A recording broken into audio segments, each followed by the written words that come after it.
Would you believe it, ladies and gentlemen? We have another matchup between Neblime and the Shambler. I'm expecting this to be ZVT, and we're headed to Sideshow for it. Alright, we have Shambler in the bottom right, with the ID God is a Zerg, and Neblime, who is actually a Zerg, in the top left. Total Maverick Death, a classic move. So guys, I hope you guys are having a good time. I hope everything is going well in your neck of the woods, and if not, then I hope you are enduring enough that you will eventually get to that promised land of epicness. Now, as we go throughout this matchup, this is a storied matchup. Neblime and Shambler have played together many a time. When Neblime stormed onto the scene of Cosmonarchy back in, I think it was Ascension... Was it Ascension number 1? Yes, I guess it was, technically. But it took until Ascension number 3 for Neblime to start really slapping Shambler around. I think he took number 2 off. Came back in number 3. This is all last year, by the way. Maybe July, August area. And Shambler, in a ZVZ matchup, ended up capitulating in the semifinals. And that was how Neblime managed to make it into the grand finals of his second ever tournament. And this is after the first 2 tournaments being Shambler himself gunning it for, you know, he's like, oh, it had always been Shambler versus Mystery Meat in the finals. And it was Ascension number 1, Mystery Meat took it. Ascension number 2, Shambler took it. And ever since then, it's been Mystery Meat's time until all the way flash forward to Ascension number 7. Anyway, it's an interesting matchup to think about it from the perspective of history within this project. As we are entering into year 2 proper. We do have a hatch into pool for Neblime, who, interestingly enough, has gone for a round of an actual low ground expansion first. Normally he's the guy who goes by his ramp or by his choke, but I'm not going to do that today, so maybe that will turn into something. We do have Maverick slowly wandering across as the primary method of scouting, and this is a full sealed wall over here with the double stockade. As long as you put them sort of like offset by 1 like this, you're pretty much good to go on Sideshow. Easily wallable map. Streaming on through the middle of the map here, those small little bridges. As we have a Kagran for defense, but Shambler could storm the gates and just walk right past that and go straight into hostile territory here. Let's see if he wants to do that. Looks like he will. He's going to stim and just attack the Kagran. I mean, that's fine, because he can kill it. He actually got pretty good time over here because he's confirming that it's just completely dead. And look at this, we even have little cat ears for the Quasilisk, and they'll do a little spin dance instead of their actual death, and that's because of it being April Fool's when I'm recording this. I wasn't sure if we actually had the April Fool's celebrations in, but apparently we do. Got some Zets coming on in here. Only a couple of Mavericks left, though, and that's not looking too hot. So, let's see. I mean, it's scrappy. It's ugly, but I think maybe Shambler has a little bit of an advantage. I don't know where those Quasis went. Okay, they're up there. Meowing, of course. Unfortunately, the low HP Maverick going up the ramp is going to be gadded, and he won't even be able to finish off that cat-eared freak. Unbelievable. Don't say. I didn't try. Well, it looked like you didn't try, because you led with your low HP one. But, you know. He did also, you know, one thing the Shambler has done is he's forced out a lot of combat units from Neblime. And, you know, if he had moved these Mavericks further up here, and then these 2 Mavericks were the only thing that Neblime fought, then what might have ended up happening there is that Neblime would have just moved on across the map, and then 4 Mavericks could have stemmed up and just massacred a bunch of workers. Since obviously at this point Neblime is content to build nothing but workers. I'm not sure if there were a couple of... I guess there wasn't any gas harvested during this whole time. So, yeah, Shambler typing. Classic maneuver. He's got his Mavericks in the wrong location. Not going to go ahead and scout this preemptively. But yeah, he's got a lot of minerals in the bank too, so feels like maybe he could have added a lot more on the stockade front. Macro may be slipping a little bit. Now, he does have a counterattack planned over here. 4 Mavericks navigating up. There's only 1 Circuith, and there are no combat units being trained, so there's a good amount of value that can be added here.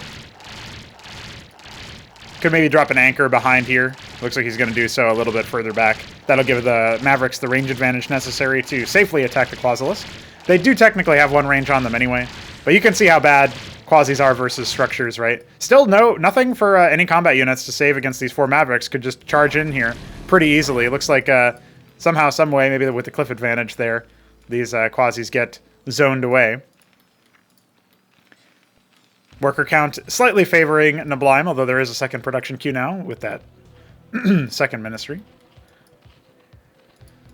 Yeah, this is what I see happen a lot when players face off against Neblime. He just builds nothing but workers. He doesn't ever feel pressured. And so he just ignores the threat. Like this amount of Mavericks could walk across the map, kill the Circuit, charge up the ramp with no support. Force all of the, like, kill a bunch of workers in the natural, even just execute the natural. These 4 could do massive damage if they just stimmed in and ignored the low ground entirely, went straight up to it to fight the workers over here. And could have been doing that this whole time. So it does feel like Neblime plays a very risky style, and aggressive players are going to be able to deal with that. But if you're only aggressive at the very beginning of the game, and then you completely cancel all plans despite having lots of openers, it does feel like that's the recipe to end up losing to him and get overwhelmed by his inevitable macro machine. We've got a Covenant coming, so it looks like we'll be seeing a Savant switch from the Shambler. He's a fan of those particular units. More quasi-death happening over here. I forgot. Oh, yeah, some of these are burrowed, right? In different locations. Looks like maybe Shambler wants to go ahead and clear out the situation that he's got coming. Going to go ahead and continue bopping these ones. I love the damage dealt 79. Most of that is probably to the stockades. And yeah, I don't know why Shambler's canceling his plans to attack. He's shown his army, sure. But this army is so scary that, like, you actually... And there was an opportunity here before these Hydras hatched, where he could have already been storming the gates, killing this hatch, containing his opponent into his base. It's not enough to say that, oh, I wouldn't have killed him with the Force, but you definitely would have made this more attackable, right?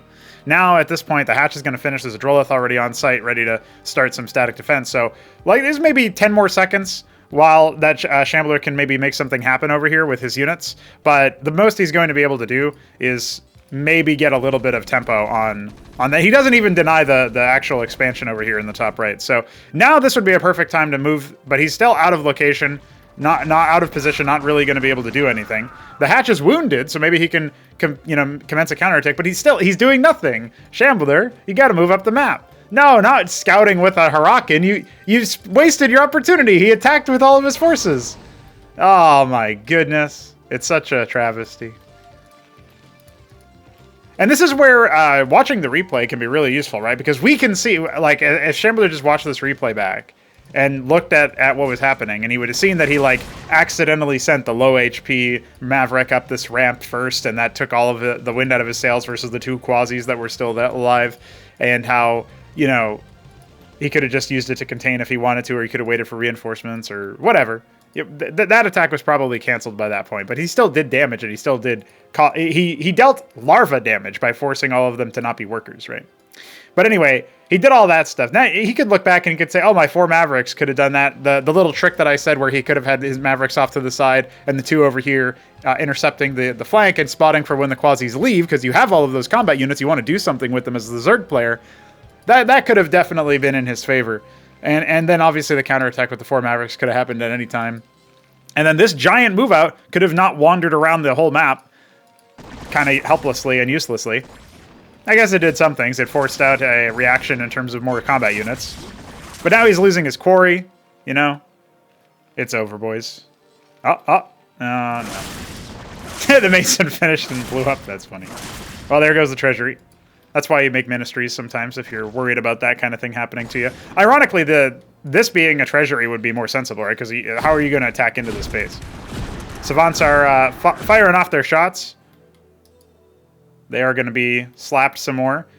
Now maybe Shambler will... Okay, I was going to say, he could walk up here with the forces that he's got and clear this whole spot, because he has I guess he suicided 2 of his Huracans, but he still has like 4 or 5 in the area. The Hydras are now going to get caught, maybe, but these are only Mavericks and Huracans. The Hydras can helpfully deal with that.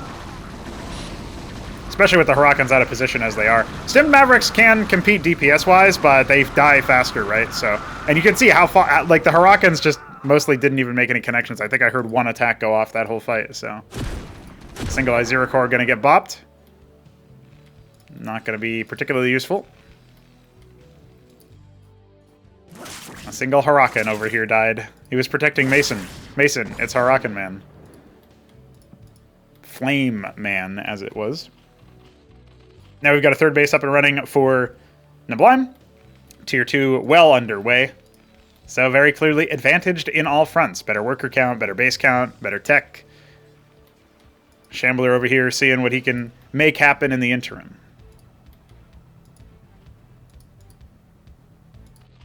Nine o'clock up and running. Nearly there to that 4-base magical time as Zerg, where you have a ridiculous amount of money and you can put down way more hatches. We see one more being added to the main base. When you have so many workers, it doesn't matter that some of them are idle. All right, sharking up into that upper right location is Shambler's Bioforce. It's very risky because he's got no coverage over here. He's got no coverage over here on like the left side of the map at all. I guess he's going to use clerics for that, but that seems like a peculiar solution. He's probably just setting his rally points over there, if I had to guess. Adding more stockades. Still no Atlas in sight? No, he's got it down now. So it'll be another 60 seconds before we see anything meaningful from Tier 2, but... And this is, by the way, after Neblime already has his Tier 2 finished. I think the Atlas probably started around the time this finished, so... Just to give you guys an idea of what's going on here, it's clearly favoring Neblime. When the Zerg player has tech faster, and you know, all else is equal, even if it was like a dead even game where both players were on 3 base with the same worker count, if Zerg starts tech faster, like significantly faster than the Terran, then you're in trouble already. So you forget about it if you also are losing, you know, on the worker count, the base count, etc. A third has landed with the Ministry in tow, and so some Masons are going to head on down there. Shambler eyeing up this location. Wants to see what he can make happen over here. But he's got 9 o'clock as well, or 3 o'clock as well. In theory, he should be able to make something there. But unfortunately, there's already too much situated up here. He was even thinking about taking Interior 6. It's a bold choice on Sideshow. Didn't want to take his own actual 6 o'clock, I guess. But there are Zethicors blocking the way. Ministry going to float on over. Still nothing over at that 3 o'clock location. Adding captaincies. Big mineral float for Neblime. No surprises there, really. It's kind of gas-gated right now. It's going to go for a lot of Hydras, some Matrolets. But maybe he wants to think about... Does he have a Shroud already? He normally makes those for Zor use. That could be an option. But most of his larva was gone. He's got another round over there. A Savant has been lured in with the promise of many corpses, but not so sure it's all well. That ends well. 12 o'clock being taken by Neblime. Neblime is a conservative kind of player, if you guys haven't figured it out. If you don't pressure him in the early stages of the game, then he's just going to make all the workers like we saw today. And if you do pressure him, then maybe that's where you'll see some cracks, but you'll definitely at least see some change up in his playstyle, and that's his less practiced route. So you put him off his autopilot, get him off script, and I think that can be a pretty big value add for you. Big attack going to come in and shut down 3 o'clock entirely, so that's going to have to get lifted. You can see the Masons getting canceled over there. A lot of Zeths just got burrowed. I'm not sure what the deal is with that, but it might work out okay. Always love to see some burrow plays. But the Savants are on their piercing route, and the Madcaps are here to dish out more consistent damage. Still, of course, denying the 3 o'clock base from being harvested, from even contributing in terms of gas, is a pretty big move. At the same time, I do think that there's enough here for Shambler to hold versus the Hydras. The question is, he's got these anchors set up. You know, he's got Cyprians, he's got a Savant and some of the anchors and whatnot. He's owning it away. He's forcing Neblime to spend through his money, and even then, he can't actually spend it all, so should be seeing like 10 more hatches go down at this point, since he's got 3K in the bank anyway.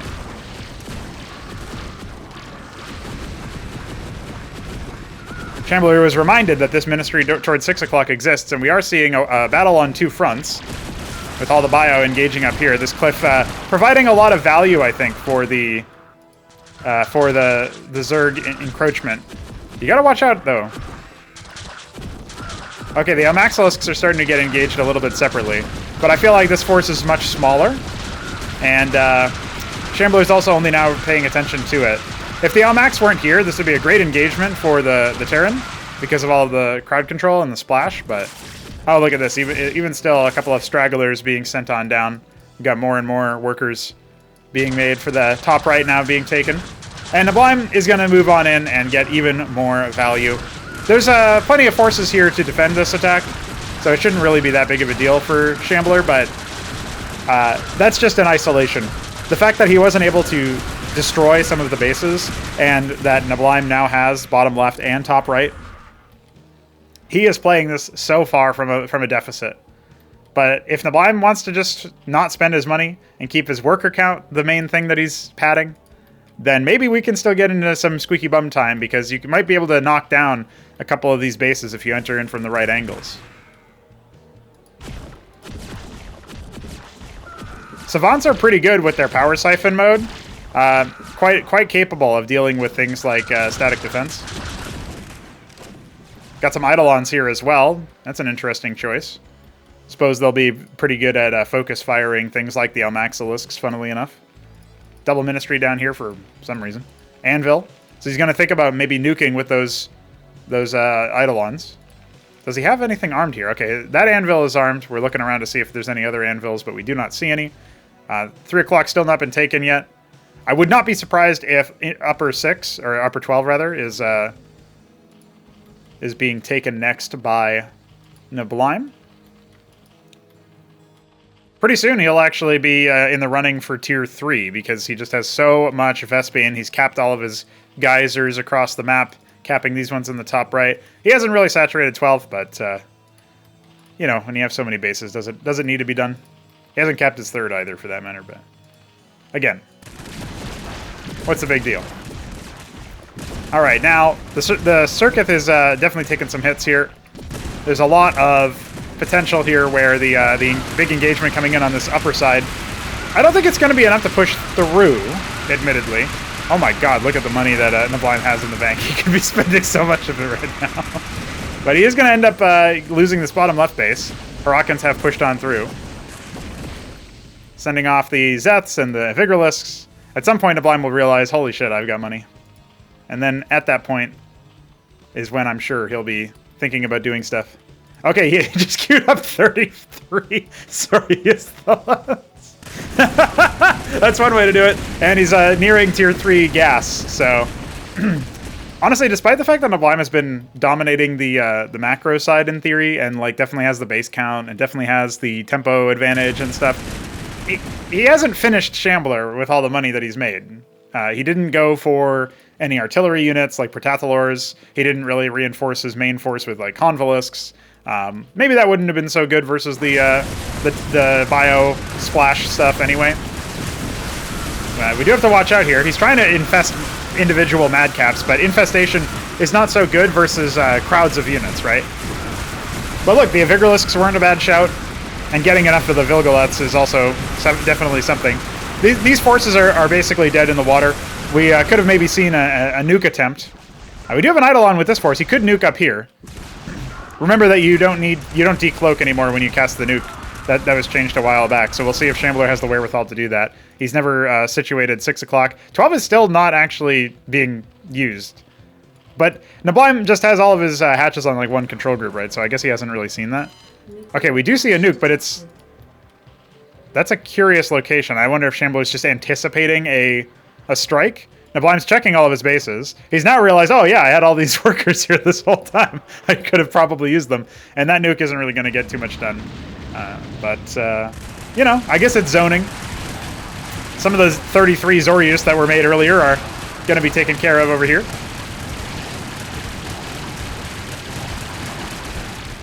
Big force coming in from the south, but it's just Zats, and they're not going to get too much done there. These forces also recalled. The double Shaman plus some Clerics. I see one corpse for a Terran unit, just to give you some idea of their power of sustain. Oh, an Eidolon might get sniped here. Oh, he got kissed to death by the Zorius. Man, this is a massacre. Finally, this force will... No, never mind. It will not get cleaned up. I tell a lie. Too many Clerics. Cyprians firing off. Plenty of shots. Madcaps fully charged. Beautiful. Just beautiful. honestly, with a couple more Zorius, this wouldn't be too bad. But tier 3 is finished now, so Neblime instantly goes for the Chokerel Chazal, and also, interestingly enough, he's going to go for the Almake's Hanter. So, okay, let's talk a little bit about that, because we're going to see some units that we don't normally see, or maybe haven't seen at all, depending on the cast. The Chokerel Chazal units are going to get a little bit of a tweak to them. Especially the Criminalisk, which is actually much smaller than it should be in terms of collision size. And Shambler was very vocal about the fact that the unit is busted. But this is the only time this is the first time I'm actually seeing it used potentially in a game that wasn't already decided before then. Because again, Neblime's negligence and not inability to spend money at tier 2, and you know, who knows? The guy plays like 40 fucking hours of Cosmonarchy a day, which is an impressive feat. It basically means he time travels. So he might have been like half asleep in this game or something. Not playing to his normal level, I would say. Nice anchor being constructed on the front lines. We love to see that. But look, like this force is still holding out. Like he's just building nothing but tier 1 fodder, and he's not really reinforcing. There's not really any focus to his attacks, right? So because of that, he's allowed this game to get longer, and he is going to go ahead and fall back on the Criminalisks. So he's got 5 of those coming. He's got some... okay, this is interesting. He's also got some Akistricors. Not a bad shout. Finally busting this force over here because there were only a couple of units in the anchors. And looks like 3 o'clock is once again going to get bopped.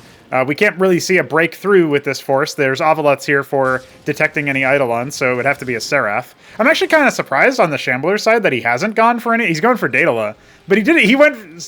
He just stuck to Bio this whole fight. This is another situation where like he eventually did get enough resources that he could have gone for more. 6,000 minerals. Good grief. And here they are. The Criminalisk.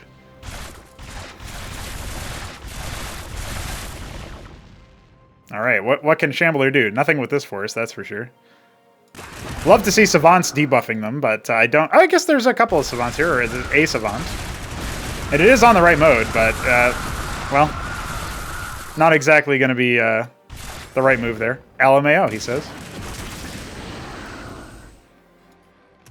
Here come all the Zeths as well.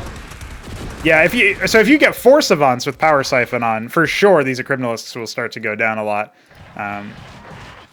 No, you gotta watch out because the Akistricors automatically infest units that they kill. So he's got a Mason, boys. He's got one. He's got a live one. He's got a couple actually. What's he gonna do with them? No, no, Neblime, no. Oh, your dream. Well, I guess you can just take the Ministry. Big force coming in towards 3 o'clock. It's nothing but Zephyr They get immediately churned up. Criminalisks are pretty good as base busters, but 2 of them have already gone down, or 3 of them maybe, because I know there were 5 made earlier. Madcap's doing their best with the cliff advantage. And that will indeed force the Criminalisks back, so not able to make it happen. Ah, yes! It has happened. He's absconded. He's taken it. It's his now. You can't have it. It is slower, so there is that. Zeth's just walking into their deaths. Almost 10,000 minerals. Neblime, spend your money! And he's making an Criminalisk out of his Vigorlisk that he forgot about. Oh no, there's nothing in that anchor. Oh no, there's nothing in that anchor.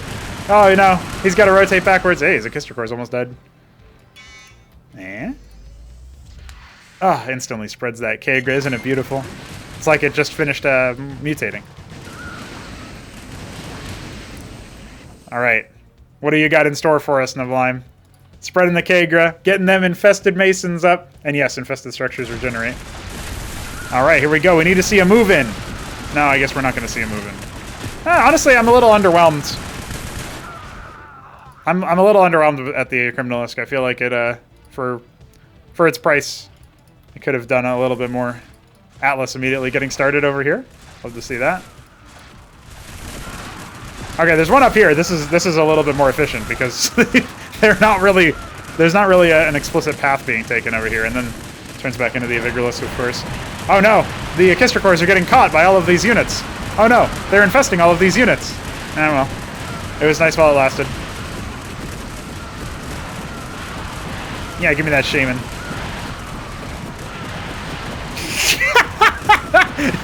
Dude, Shambler must be like slowly tilting out of his mind right now. The Akistricors diving on in and stealing a bunch of shit. Haven't seen those units, you know? The Ministry is going to be under attack here in a moment. What does Neblime have on hand? Stand by. Wait, is he making... Okay, he's making the Ultrav Cavern. He's going to say he needs the... he needs that. We do have Dilettantes and Minotaurs coming in the meanwhile. But the circuits might be enough to... yeah, they're going to be more than enough to deal with this. More workers dying on the rally. But Neblime has 172, so he's fine. 3 o'clock should probably get saturated. I love the Dilettante, dude. It's such a cool unit. All it does is attack really fast, but that's enough for me. Alright, the Infested Atlas. You've seen it all. Will we see an Infested Daedala? I mean, he's got the money for it, just about. Alright, here comes the Azorius to tank for the Ekistricors that are just going to slowly turn this Terran army against it, but they get focused down. So, never mind. And, yeah. Everything else you can heal through, so... I won't let you see the rest of this fight, because it'll be slow and painful. But just know that it's happening. 22 Zorius the Lancer started. He spent all his money again in the most silly way possible. I guess he wants to turn them into Ultra Cores. He's got 5 of those coming out of his Kaffirlosks. Now those you can start to convince me. We've got Minotaurs. We've got Dilettantes. We've got 7 steps. 7 steps are pretty good for crowd control, actually. A little underrated. A Sentinel being started. Oh, okay, a couple Sentinels. Neblime said that he was never going to play... He wasn't playing Terran in Acropolis, but I think he is. I think he's lying to me. I think he's absolutely going to use that. This Mason headed over here. Oh, but he spent all of his money. How is he supposed to... Dude, just look at this production bar. Mason, Sentinel, Istrathaleth, Ultracore. What the hell's going on here? Is this omnipresent? The Infested Sentinels, dude. Isn't it epic?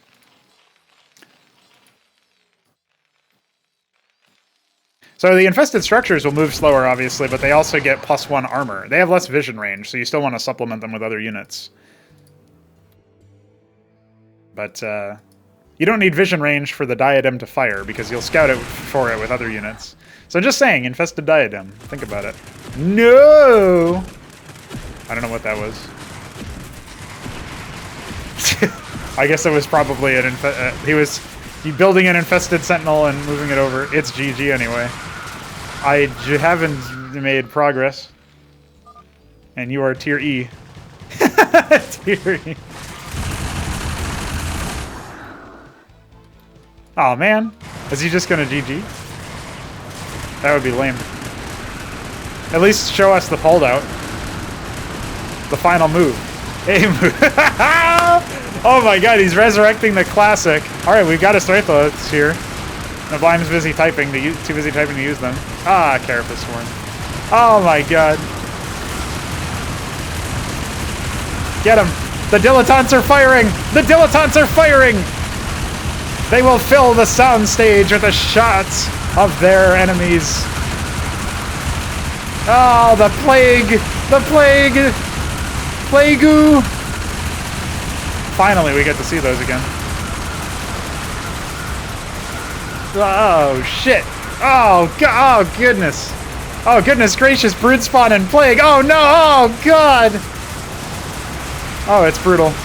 Oh, my God. It's spreading everywhere. Well, at least we got some screenshots, you know? Got to see Minotaurs, Captaincies, Ultra Cores, Plague. Love that. Carapace Swarm. Hearing Hazard. What? You're a hazard. Oh, he's saying the Dilettante is a hearing. I can't speak anymore, dude. Speaking hazard. I'll take this opportunity to remind you guys. Ah, the Tekara Core exists. So the Tekara Core spawns Rillarocores instead of, or sorry, Rillisks instead of Rillarocores. So that's how you get the flying ones. Meanwhile, the Minotaurs cannot be cattle bruisers. You did on Earth screen.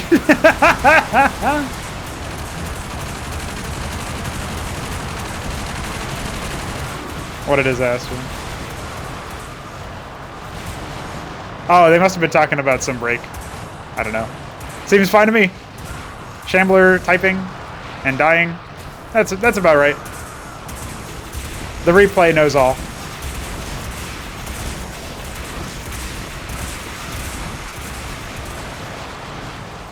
The problem is, I don't know if this was a particularly good game to show for people who have never seen Cosmonarchy before, or have never really... Oh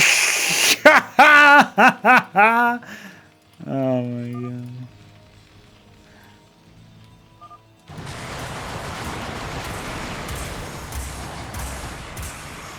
Easy clap, dude. Easy clap. Unbelievably easy clap. I think Shambler actually had some really good chances at the early stages of the game. Oh my god, Carapace Swarm plus Basilisk. It's happening. Oof.